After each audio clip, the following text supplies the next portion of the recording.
South Asian 360 TV देख रहे सारे दर्शकों का युद्धवीर जसवाल की तरफ से मिडवीक न्यूज रूम में स्वागत है। आज के इस प्रोग्राम में सबसे पहले बातचीत करेंगे Indian prime minister Narendra Modi अप्रैल के सेकेंड वीक में आ रहे हैं कनाडा। अगर आप भी शिकार हो रहे हैं किसी भी तरह के फ्रॉड का या बचना चाहते हैं फ्रॉड के साथ, तो आज के इस प्रोग्राम को डिटेल में जरूर देखिए कि आखिरकार हम इन फ्रॉड को कैसे रोक सकते हैं। इसलिए मार्च का महीना है जो पूरे कनाडा में फ्रॉड प्रिवेंशन मंथ के तौर पर मनाया जाता है और हमारी भी कोशिश इस प्रोग्राम में यही है कि अपने दर्शकों को जागरूक करें कि किस तरह से उन्होंने फ्रॉड से बचना है। बात करेंगे हम कैनेडियन इकोनॉमी की कि 2015 और 2016 में कैनेडियन इकोनॉमी कैसी रहेगी। आप किसी भी इकोनॉमी में कभी भी आप ऐसे प्रेडिक्शन नहीं कर सकते हैं कि यस ये अगले साल तक, ये पूरे साल तक हमने जो दे दिया वही चलता रहेगा, क्योंकि figures will change in no time. अगर आप डॉक्टर हैं या फिर नर्स हैं या किसी भी तरह के हेल्थ केयर प्रोफेशनल से संबंधित हैं, तो हमारे मिनिस्टर रोना एम्ब्रोस ने रिसेंटली एक मेजर अनाउंसमेंट की। और आखिर में आपको लेकर चलेंगे बॉलीवुड की एक जबरदस्त शाम की तरफ और शानदार कलाकार पहुंचे रेड कार्पेट।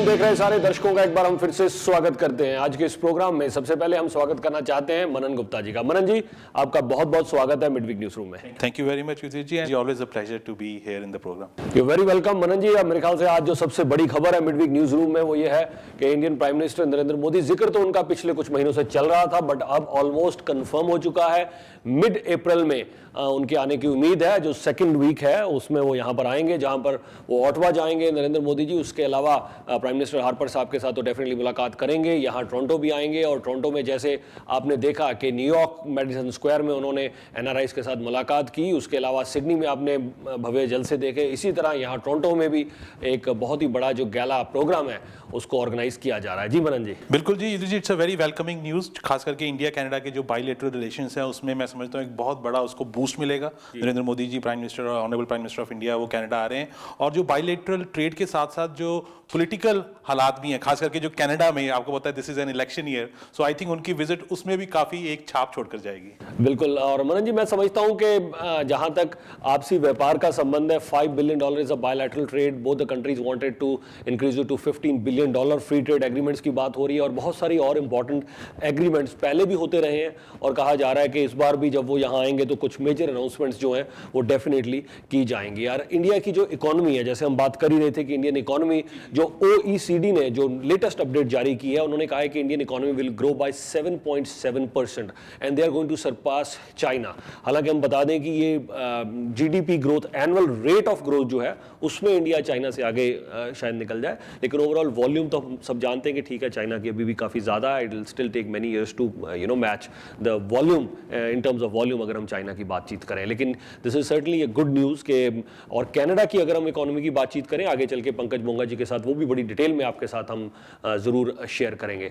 लेकिन इससे पहले कि आगे कुछ और मुद्दों पर, अहम मुद्दों पर बात करें, मनन जी मैं जानना चाहूँगा कि कम्युनिटी में हम जानते हैं कि जी बहुत सारे जो फ्रॉड्स हैं आजकल, आए दिन कुछ ना कुछ खबर ऐसी आती रहती है कि ये फ्रॉड हो गया, वो फ्रॉड हो गया, फ़ोन कॉल आ गए जी, किसी ने रेवेन्यू कनाडा के नाम पे फ्रॉड कर दिया, किसी ने किसी नाम के ऊपर फ्रॉड कर दिया, कि गलत लोग डरा धमका के पैसे लेने की बातचीत, ये सारी चीज़ें काफ़ी चल रही हैं। जी बिल्कुल युधिष्ठिर जी, देखिए समाज में हर तरह के लोग हैं, हर तरह के फ्रॉडस्टर्स हैं, स्कैमस्टर्स हैं, जो इस तरह की सिस्टम को मिसयूज़ करते हैं, सिस्टम का अब्यूज़ करते हैं। इसलिए मार्च का महीना है जो पूरे कनाडा में फ्रॉड प्रिवेंशन मंथ के तौर पर मनाया जाता है और हमारी भी कोशिश इस प्रोग्राम में यही है कि अपने दर्शकों को जागरूक करें कि किस तरह से उन्होंने फ्रॉड से बचना है। फ्रॉड आपको फ़ोन पर हो सकता है, आपके साथ घर आकर कोई कर सकता है, आपको कोई मेल के थ्रू कर सकता है, कोई ईमेल के थ्रू कर सकता है। बहुत तरह के फ्रॉड नज़र में आ रहे हैं।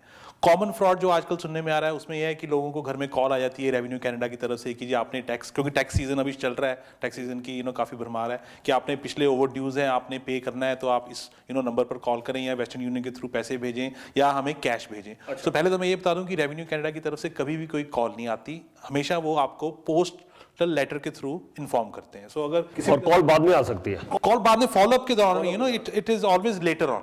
अगर कोई आपका उनके साथ बातचीत चल रही है, फिर भी उनकी प्रेफरेंस ये होती है कि वो आपको बाय पोस्टल डिपार्टमेंट वो इन्फॉर्म करेंगे। सो किसी तरह की भी अगर आपको कॉल आती है, कोई सीआरए का नाम लेता है या किसी भी सरकारी एजेंसी का नाम लेता है, तो आप उसको अवॉइड करें अपनी कोई भी पर्सनल जानकारी देने की। या फिर आप पर्सनल जानकारी तो दे ही ना, और साथ साथ अपने जो अकाउंटेंट है उनसे भी आप बातचीत कर सकते हैं, और आप अपने अकाउंटेंट के जरिए फिर प्रॉपर जो रेवेन्यू कनाडा का नंबर है उनको कॉल करिए, और उनके जरिए फिर आप ये चीज जो है वो क्लियर कर सकते हैं। बिल्कुल जी, और आप खुद सीआरए को कॉल कर सकते हैं उनके टोल फ्री नंबर के ऊपर कि ऐसे मुझे कॉल आई है, is there anything pending, is there anything due, you know, which is of concern. तो आप खुद प्रोएक्टिव बनिए इंस्टेड ऑफ कोई आपको, यू नो, कॉल करके तंग कर रहा है। दूसरी है कि आजकल ईमेल्स बहुत आती हैं कि भाई किसी तरह आपका, यू नो, फॉर्च्यून निकला हुआ है, कोई लॉटरी निकली हुई है, किसी ने आपके नाम पर, यू नो, विल छोड़ी हुई है, बहुत सारा पैसा पड़ा है विदेशों में, उस तरह की ईमेल से बचाव करें। फिर जिन घरों में सीनियर्स हैं उनको कई बार युधिर जी फोन कॉल आ जाती है, उनका अपना रिलेटिव बनकर कि जी मैं आपका पोता हूँ, पोती हूँ, मैं इस जगह फंसा हुआ हूँ, मुझे आप पैसे भेजें वेस्टर्न यूनियन के थ्रू, यू नो, मैं गिरफ्तार हुआ हूँ या मेरा कोई एक्सीडेंट हो गया। सो जो उनसे सीनियर्स होते हैं वो काफ़ी जल्दी घबरा जाते हैं। तो और, यू नो, रिश्ता भी ऐसा बड़ा नाजुक रिश्ता है, यू नो, ग्रैंडसन और यू नो, पेरेंट्स के बीच में, तो वो फिर उनको पैसे भेज देते हैं। तो ये सारी सिलसिले बहुत आ रहे हैं। फिर इंश्योरेंस फ्रॉड, हम सब जानते हैं, you know, we live in Brampton, Mississauga, यहाँ पर इंश्योरेंस फ्रॉड बहुत ज़्यादा बढ़ा हुआ है। ओंटारियो के डाटा ये बता रहा है कि 1.6 बिलियन तक का सिर्फ इंश्योरेंस का स्कैम फ्रॉड ओंटारियो में हो रहा है। उसका नतीजा क्या है कि हम सबकी इंश्योरेंस, खास करके जो लोग ब्रैम्पटन में रहते हैं, एक आसान सा कारण मिल जाता है इंश्योरेंस कंपनीज को हमारी इंश्योरेंस रेट्स बढ़ाने का। सो किस तरह से इस फ्रॉड से बचना है? बहुत सारे साधन हैं, बहुत सारी वेबसाइट्स हैं। अगर आपके ध्यान में कोई भी क्राइम आता है सामने निगाह के, तो आप पहले तो क्राइम स्टॉपर्स को कॉल करें। यू नो, 1-800-222-8477 ये टोल फ्री नंबर है, बड़ा इजी नंबर है। आप इंफॉर्मेशन दें, उस इंफॉर्मेशन की कहीं ना कहीं सुनवाई जरूर होगी। मनन जी, इसके साथ साथ मैं बातचीत जरूर करना चाहूँगा कि सोशल मीडिया का इस्तेमाल या इंटरनेट का जो इस्तेमाल है, आप किसी को थ्रेटन करने के लिए या किसी के बारे में गलत शब्द लिखने के लिए ना करें, क्योंकि हम सब जानते हैं कि फिर इसके गंभीर परिणाम जो हैं वो हो सकते हैं। सो आपके लिए बहुत ज़्यादा ज़रूरी है कि please do not use any kind of social media. कई बार हम अपने लिसनर्स की जानकारी के लिए बता दें कि अगर इंटरनेट पर कोई खबर लगी है, वो सही है, गलत है, जब आप उसको अपनी सोशल मीडिया पर डाल देते हैं, अपनी फेसबुक पर आप डाल रहे हैं, तो आप कहीं ना कहीं आप भी उतने ही जिम्मेवार बन सकते हैं। कल को आपको भी कोई पूछ सकता है कि आप कैसे ये न्यूज़ स्प्रेड आउट कर रहे हैं। सो मेक श्योर कि जी किसी तरह की कोई जो गलत इन्फॉर्मेशन है, और आजकल कई बार क्या है कि मिस इन्फॉर्मेशन आती है, आप उसको अपने कंप्यूटर पर डाल रहे हैं, अपनी सोशल मीडिया साइट पर डाल रहे हैं, अपनी फेसबुक पर, ट्विटर पर, कुछ भी इन्फॉर्मेशन डालने से पहले उसको ज़रूर वेरीफाई कर लीजिए ध्यान से कि कहीं हम किसी के बारे में कोई गलत इन्फॉर्मेशन जो इंटरनेट पर अवेलेबल है, हम अपनी सोशल मीडिया पे समवेयर और the other we are also getting involve. और ये ज़रूर ध्यान रखें कि कई बार हमें पता भी होता है मनन जी कि लग रहा होता है कि ये जो इन्फॉर्मेशन है किसी को टारगेट किया जा रहा है, ये जो खबर है किसी के बारे में गलत फैलाई जा रही है, उसके बावजूद अगर हम भी उसको स्प्रेड अराउंड कर रहे हैं, we should stop doing that. कि किसी को भी बुली करना इंटरनेट के जरिए, किसी को भी इंटरनेट के जरिए हरास करना, किसी भी सोशल मीडिया के जरिए, आप यूट्यूब पर किसी को हरास कर रहे हैं, फेसबुक पर किसी को हरास कर रहे हैं, ट्विटर पर कर रहे हैं, व्हाट्सएप पर कर रहे हैं, आई थिंक हम इसको बड़े स्ट्रॉन्ग शब्दों में किसी को भी बुली करना या इन सब गलत चीज़ों को हम जहाँ कंडेम करते हैं, वहीं हम ये भी कहते हैं कि आप इस गलत मिस इन्फॉर्मेशन का हिस्सा ना बने। बिल्कुल विजय जी, आपने बड़ा बखूबी बताया। मैं यहाँ दर्शकों को जरूर रिक्वेस्ट करना चाहूँगा कि please act responsibly.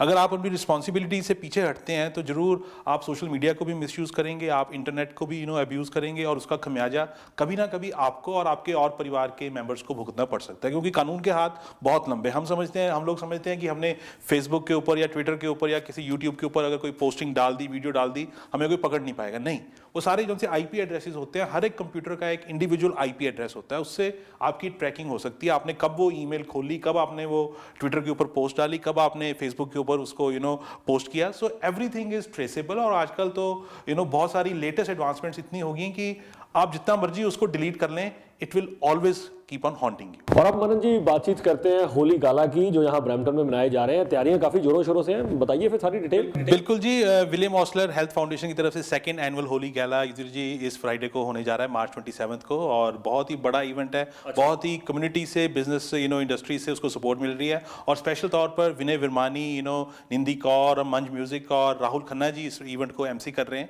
So it will be a very good colourful event, and thanks to South Asian Pulse and Midweek newspaper for supporting it with a open heart.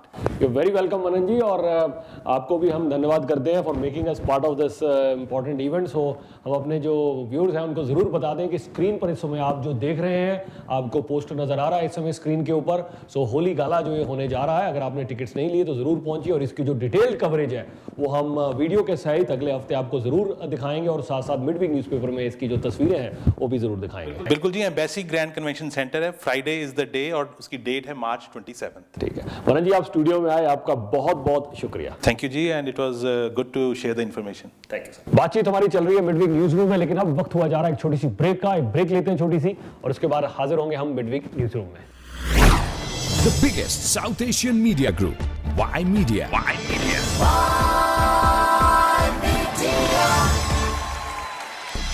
Y Media has 6 media platforms: newspaper, midweek, radio, South Asian Pulse, television, South Asian 360 degrees, online, SouthAsianDaily.com, cricket, CPC Intercity Cricket Cup, events, the Midweek South Asian Awards. The biggest South Asian media group, Y Media.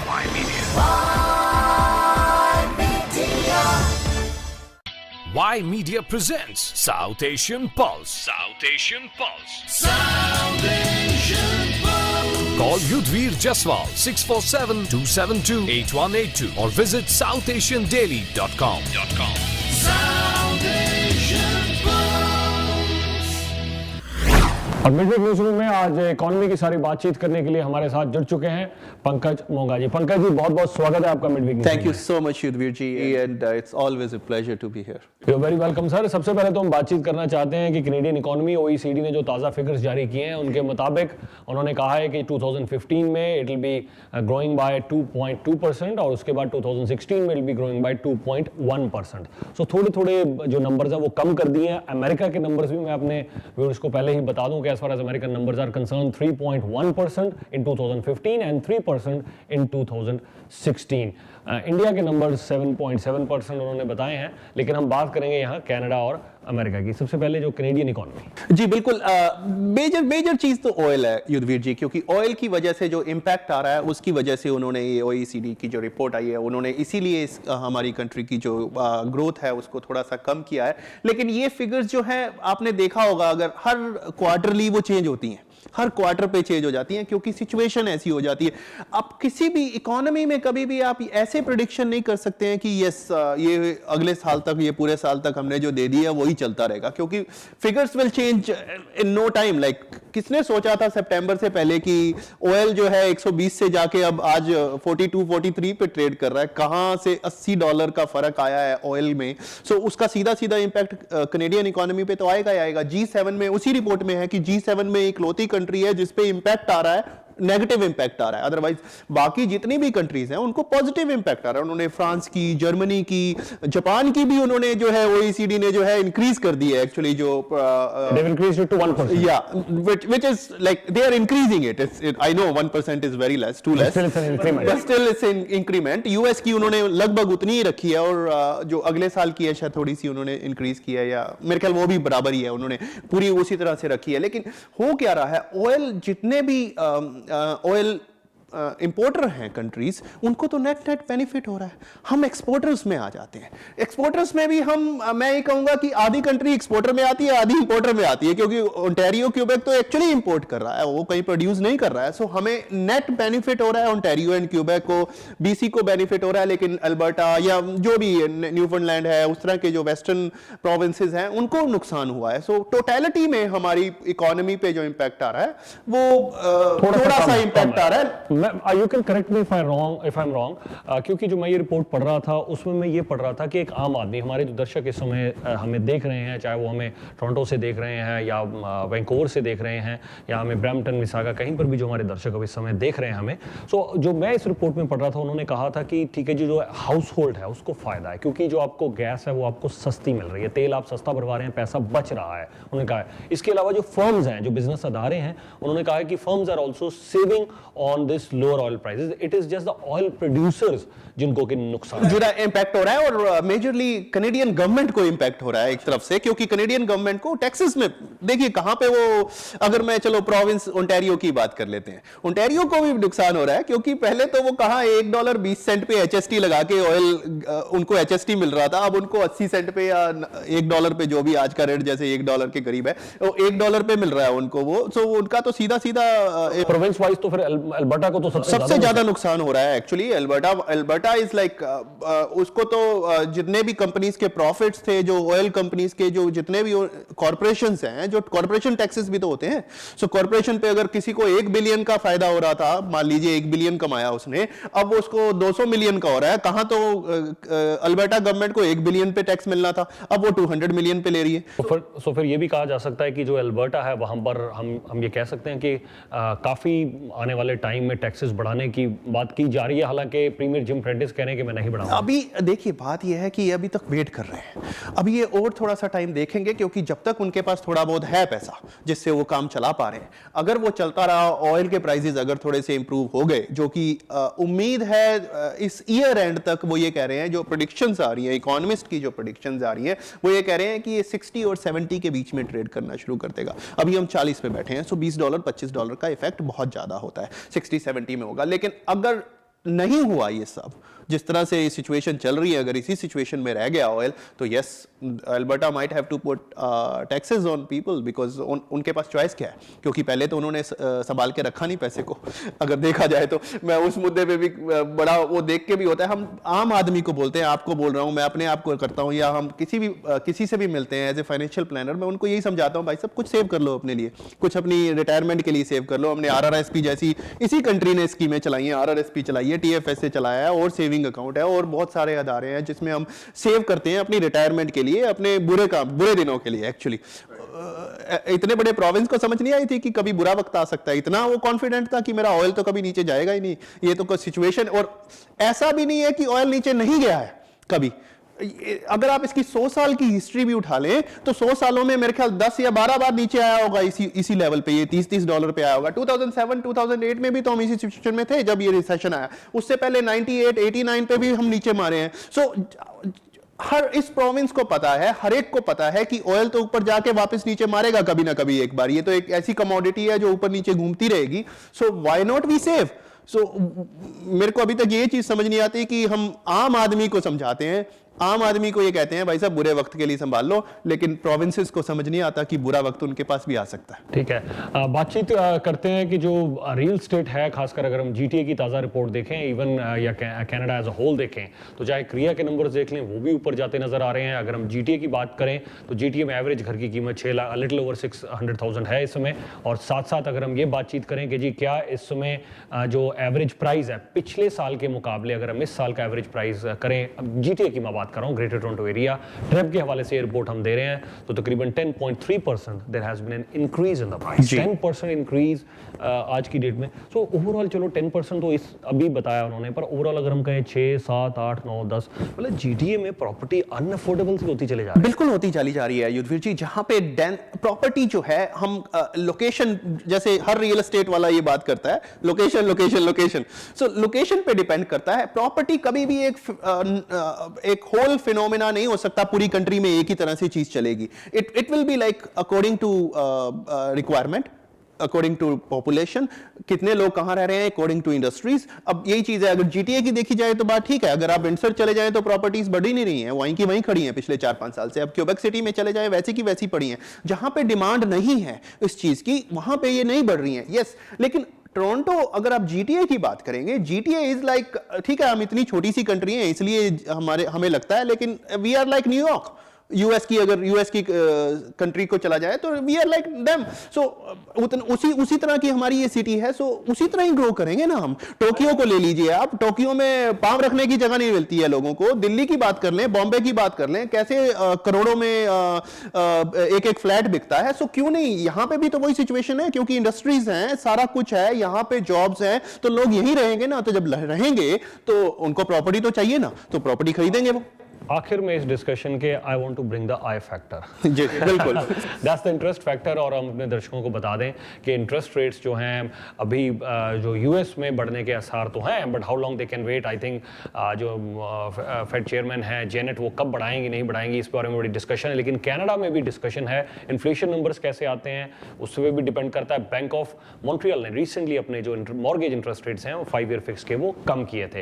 लेकिन उसके अलावा ये भी कहा जा रहा है कि अगर बैंक ऑफ कनाडा जो है इंटरेस्ट रेट्स अगर कम नहीं भी करता, इतने भी रखता, स्टिल काफी लो है सब इंटरेस्ट। बिल्कुल लो है, क्योंकि ये तो फ्री मनी वाली सिचुएशन है। अगर देखा जाए तो इतने लो होना वाकई ये भी एक बहुत बड़ा फैक्टर है जब रियल एस्टेट खरीदी जाती है या किसी भी चीज में, ये बहुत बड़ा फैक्टर हो जाता है। और इसीलिए रखा भी गया है क्योंकि इंटरेस्ट रेट से ही तो हमारी इकोनॉमी को बचाया गया था उस वक्त। अगर देखा जाए जब यूएस में रिसेशन आया था, it was a mortgage blunder. So वही चीज बचाने के लिए तो इसको इंटरेस्ट रेट को नीचे किया गया था। लेकिन इंटरेस्ट रेट के साथ साथ बिजनेसेस को भी फायदा होता है, वो भी इसमें बहुत बड़ा फैक्टर है, इसलिए उसको कम किया जाता है। लेकिन यस, मैं आई फैक्टर में लाना चाहूंगा, जैसे आपने बीएमओ की बात की 2.79 उन्होंने कर दिया है, टीडी ने भी उसको मैच कर दिया एक्चुअली।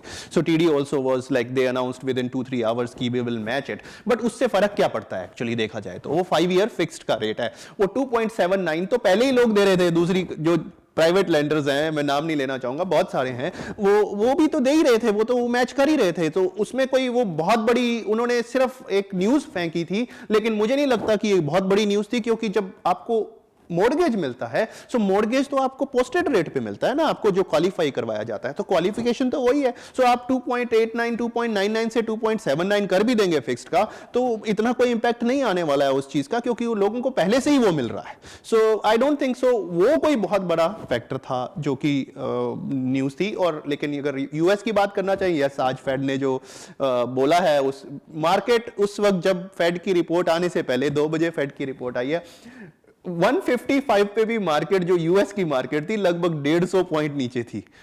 2 बजे जैसी वो अनाउंसमेंट आई है, उसके बाद मार्केट आज शाम को जो 4 बजे बंद हुई है, वो 220-225 पॉइंट के करीब प्लस में बंद हुई है। सो इतना बड़ा गैप गया है उसमें, बिकॉज दे वांटेड टू सी उनको ये पता था कि रेट नहीं बढ़ेंगे, लेकिन वो ये देखना चाहते थे कि उनकी टोन कैसी है, किस तरह से वो बात कर रहे हैं, कितना जल्दी बढ़ाने की बात कर रहे हैं। सो उन्होंने जो seems to be lot of pressure. सो उन्होंने आज जो वर्ड यूज किया कि हम पेशेंटली बढ़ाएंगे, ऐसा नहीं है कि फटाफट बढ़ाएंगे। सो सिचुएशन ये आ गई है कि जून में बढ़ सकते हैं, नहीं तो सितंबर में बढ़ेंगे, लेकिन पेशेंटली बढ़ेंगे। ये नहीं है कि फटाफट वो बढ़ाना शुरू करेंगे। They will not take that kind of steps, because 1935 में भी यही हुआ था। How long can they be the patient? That's the key question. Yes, that's the key question. That's the key question. Pankaj ji, आप स्टूडियो में आए, आपका बहुत बहुत शुक्रिया। Thank you so much Yudhveer ji. और उम्मीद करते हैं कि आपको हमारा ये प्रोग्राम जरूर पसंद आ रहा होगा। यहाँ पर समय होगा एक छोटी सी ब्रेक का, एक छोटी सी ब्रेक लेते हैं और बातचीत जारी है मिडवीक न्यूज रूम में। The biggest South Asian media group, Y Media.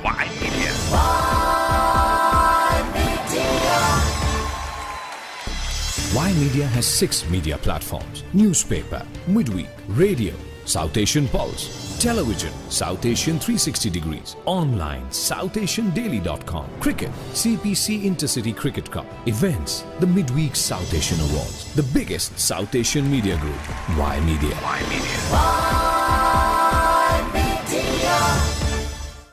Y Media presents South Asian Pulse. South Asian Pulse. South Asian Pulse. Call Yudhvir Jaswal 647-272-8182 or visit SouthAsianDaily.com. South Asian Pulse.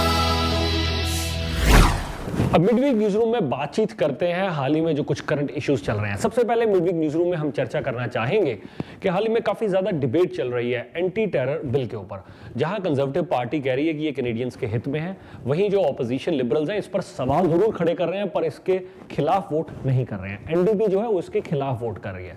हाल ही में हमने बातचीत की honourable member of parliament Markham Unionville से John McCallum के साथ, और minister साहब से हमने ये बातचीत की कि आखिरकार आपकी जो पार्टी है वो सवाल तो खड़े कर रही है liberal party anti terror bill के खिलाफ, लेकिन आखिरकार उसके हक में क्यों वोट कर रही है और क्या पोजीशन क्या है आखिरकार लिबरल पार्टी की। इसके अलावा एक इंपॉर्टेंट इशू जो मिड वीक न्यूज़ रूम में आज हम बात करेंगे और हम मिनिस्टर जॉन मैकलम से भी बातचीत करेंगे कि जो निकाब कंट्रोवर्सी है, आखिरकार सिटीजनशिप सेरेमनी में जो निकाब नहीं डालने की बातचीत की जा रही है। पहले जेसन केनी साहब उस समय इमिग्रेशन मिनिस्टर हुआ करते थे, उन्होंने ये बातचीत शुरुआत की कि ड्यूरिंग द सिटीजनशिप सेरेमनी हम जो निकाब है यानी कि the wheel which covers the face, यानी कि जो फेस को ढका हुआ जो बुर्का कह लीजिए उस तरह का जो निकाब है हम नहीं डालने देंगे, you have to show your face, ऐसी बातचीत उन्होंने की थी। उसके बाद गवर्नमेंट जो है जज की तरफ से जी ये जो बैन है उसको it has been strike down. हमें सब याद है कि जी एक मिसिसागा में एक जो औरत है उन्होंने कहा कि जी ठीक है मैं ये नहीं करूंगी। मैं टेक्निकली एक चीज़ आपको यहाँ ज़रूर बता दूं इससे पहले कि हम मिनिस्टर जॉन मैकलम से बातचीत करें कि टेक्निकली इसमें बातचीत ये है कि फॉर सिक्योरिटी रीजंस जब आप एंटर होते हैं तो येस वहाँ पर मेक श्योर कर लिया जाता है you have to at least once remove you know the veil from your face. आपको अपना जो निकाब है वो हटाना पड़ता है, अपना चेहरा जो है एक बार दिखाना पड़ता है, उसके बाद आइडेंटिफिकेशन हो गई, सब हो गई। सो जब वो ओथ टेकिंग सेरेमनी वगैरह चल रही है तो उस दरमियान ये औरत चाहती थी कि मैं जब सेरेमनी चल रही है उस दरमियान मैं अपना चेहरा ढकना चाहती हूँ। लेकिन जो है कि इस पे सवाल खड़े किए गए और हमारे प्राइम मिनिस्टर स्टीफन हार्पर ने भी इसके ऊपर काफ़ी ज़्यादा स्ट्रॉन्ग स्टैंड लिया। उन्होंने भी कहा कि नहीं, जब हम सिटीजनशिप सेरेमनी चल रही है उस समय हम नहीं चाहेंगे कि कोई भी जो अपना चेहरा है उसको ढके, और कुछ और कमेंट्स भी उन्होंने किए जिस पे काफ़ी ज़्यादा बवाल खड़ा हो गया।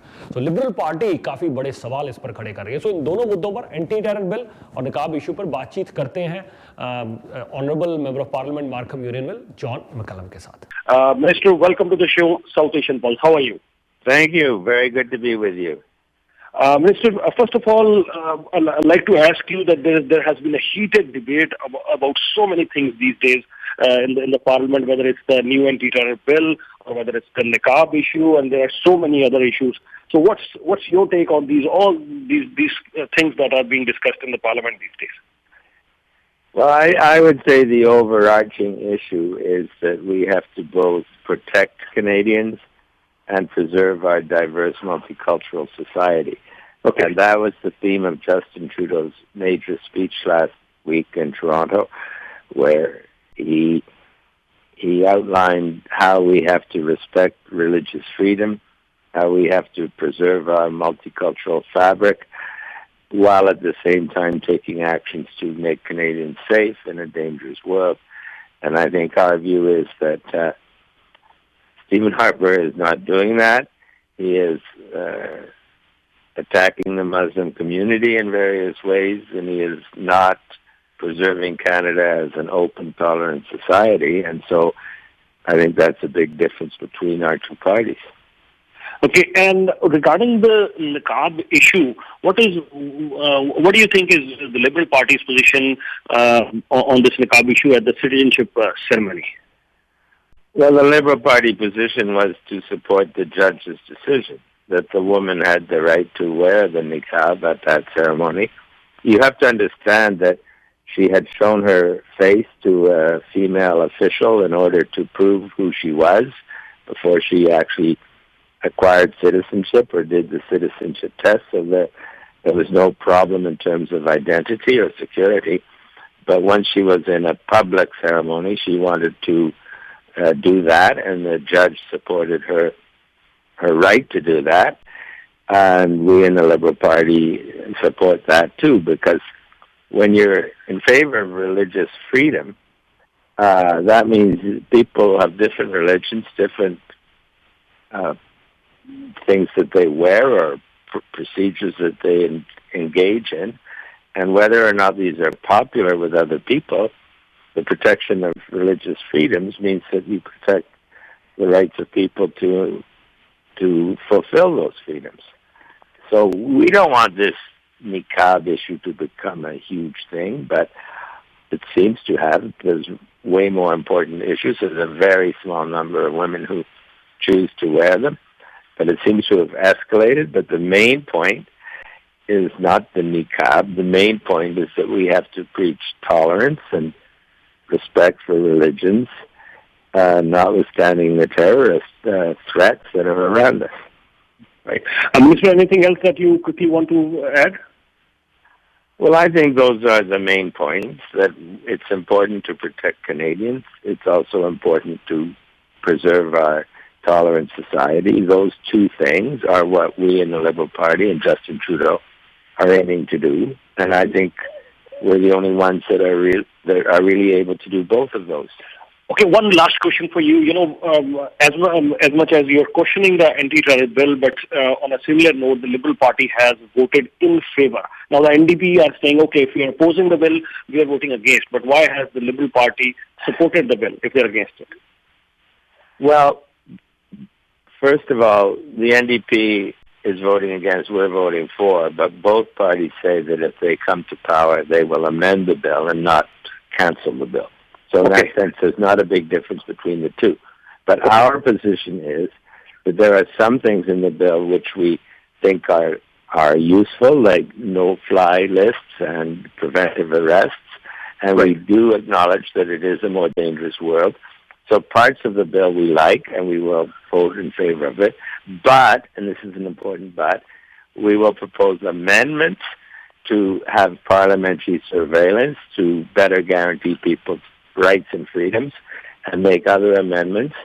And if the government does not accept these amendments, which probably they will not, then we will propose them in our election platform. And if we win the election, we will make those changes to the bill. All right. Program South Asian Pulse, and we were talking to Mr. John McCallum. Sir, thank you very much for your time, and we wish you all the best. Thank you very much. Good to talk. Bye. ठीक है, bye bye.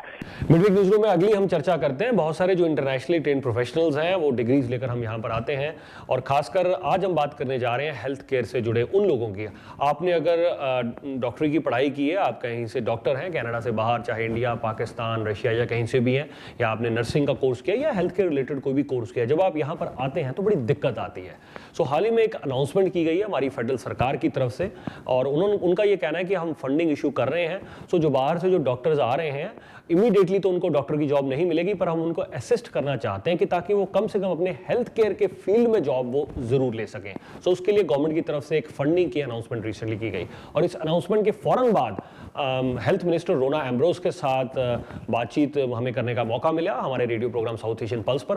सो आइए सुनते हैं। आपके लिए बड़ा जरूरी है कि अगर आपके भी कोई रिलेटिव या फ्रेंड यहाँ कनाडा में है जिन्होंने कनाडा के बाहर से किसी भी तरह की कोई पढ़ाई की है हेल्थ केयर से रिलेटेड, चाहे वो डॉक्टर हैं या फिर वो नर्सिंग में उनके कोर्सेज हैं या किसी और तरह के कोई टेक्नीशियंस हैं हेल्थ केयर से रिलेटेड, तो आप ये बातचीत ध्यान से सुनिए हेल्थ मिनिस्टर रोना एम्ब्रोस के साथ। Minister, welcome to the show South Asian Pulse. How are you? Thank you. It's great to be with you today. You're very welcome, and so we'd love to hear first of all the announcement that you have done for our listeners.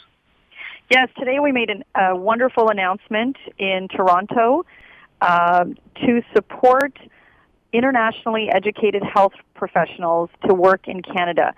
As you know, every year thousands of immigrants arrive to Canada and contribute to all areas of Canadian society. But today we're focused on around 10,000 of those newcomers that are health professionals who come to Canada. And we want to make sure that we can use their skills and their experience and get them into a job in the healthcare system. So today we announced $8.2 million under Health Canada's program to support those immigrants who have international education in healthcare, to find ways to support them to get into the Canadian healthcare system. As you अपनी listeners की जानकारी के लिए, for those who have tuned in late, we're talking to the Federal Health Minister Rona Ambrose. An important announcement that was made this morning. So we are discussing about that. And Minister, tell us a little bit more details that if anybody who's an international healthcare professional, how are they going to access this and how are they going to benefit from this? Yes, well, thank you very much for that. Yes, if there are healthcare educated professionals that have international education and would like to participate in this program, it's through Health Force Ontario, and it's specifically for internationally educated health professionals. We've invested around $20 million a year in this program, and today we announced another $8.5 million. There's around 10,000 health professionals in the immigrant community, and we want to match their skills with jobs. So let me tell you what this program does. Once you're in the program, it will help you with soft skills like language, communications, help you understand what the employers are looking for. It also will help integrate you into the work program and into a network in the health system. So you'll be targeting managers, supervisors, co-workers, helping you integrate into clinical sites.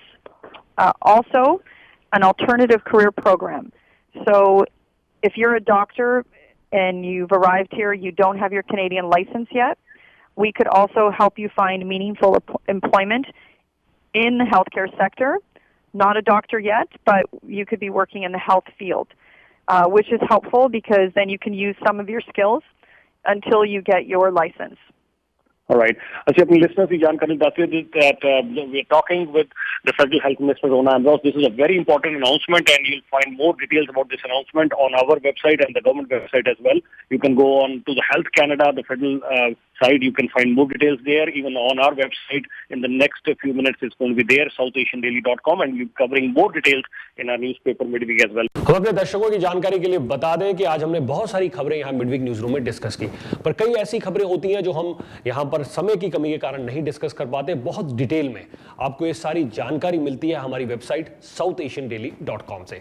इसके अलावा GTA के किसी भी इलाके में अगर आप हैं तो हमारी रिक्वेस्ट है कि प्रिंट एडिशन हमारा मिडवीक न्यूज़पेपर आप लेकर जरूर पढ़ें। इस न्यूज़पेपर में जहां बहुत सारी अच्छी जानकारी आपको मिलती है, उसके अलावा अगर आप कार खरीदना चाहते हैं या फिर कोई भी और आप घर खरीदना चाहते हैं तो आप मिडवीक न्यूज़पेपर की कॉपी लेकर पढ़ें। बड़ी डिटेल में वहां पर हमने ये सारी जानकारी आपके लिए दी है। और साथ साथ हम यहां पर बता दें कि AM 770 सुबह 10 बजे से लेकर 12 बजे तक आप हमारा radio programme South Asian Pulse सुन सकते हैं। और 1 अप्रैल आपके लिए हम खुशखबरी शेयर कर रहे हैं। फ्रॉम 1 अप्रैल AM 770 पर हमारा ये जो South Asian Pulse drive time program है वो 3 बजे से लेकर 4 बजे तक शुरू होने जा रहा है। स्क्रीन पर इस समय हम आपको मेंशन कर रहे हैं कि AM 770 पर साउथ एशियन पल्स अगर आपने सुनना है तो इन 6 तरीकों से आप जो इस समय स्क्रीन पर देख रहे हैं आप हमारा ये प्रोग्राम सुन सकते हैं। हाल ही में एक अवार्ड्स फंक्शन हुआ और इस टेली अवार्ड्स फंक्शंस में बड़े सारे फिल्मी सितारे वहां पहुंचे थे। सो हम छोड़े जा रहे हैं आपको इन फिल्मी सितारों के साथ। देखिए आप ये शानदार रेड कार्पेट।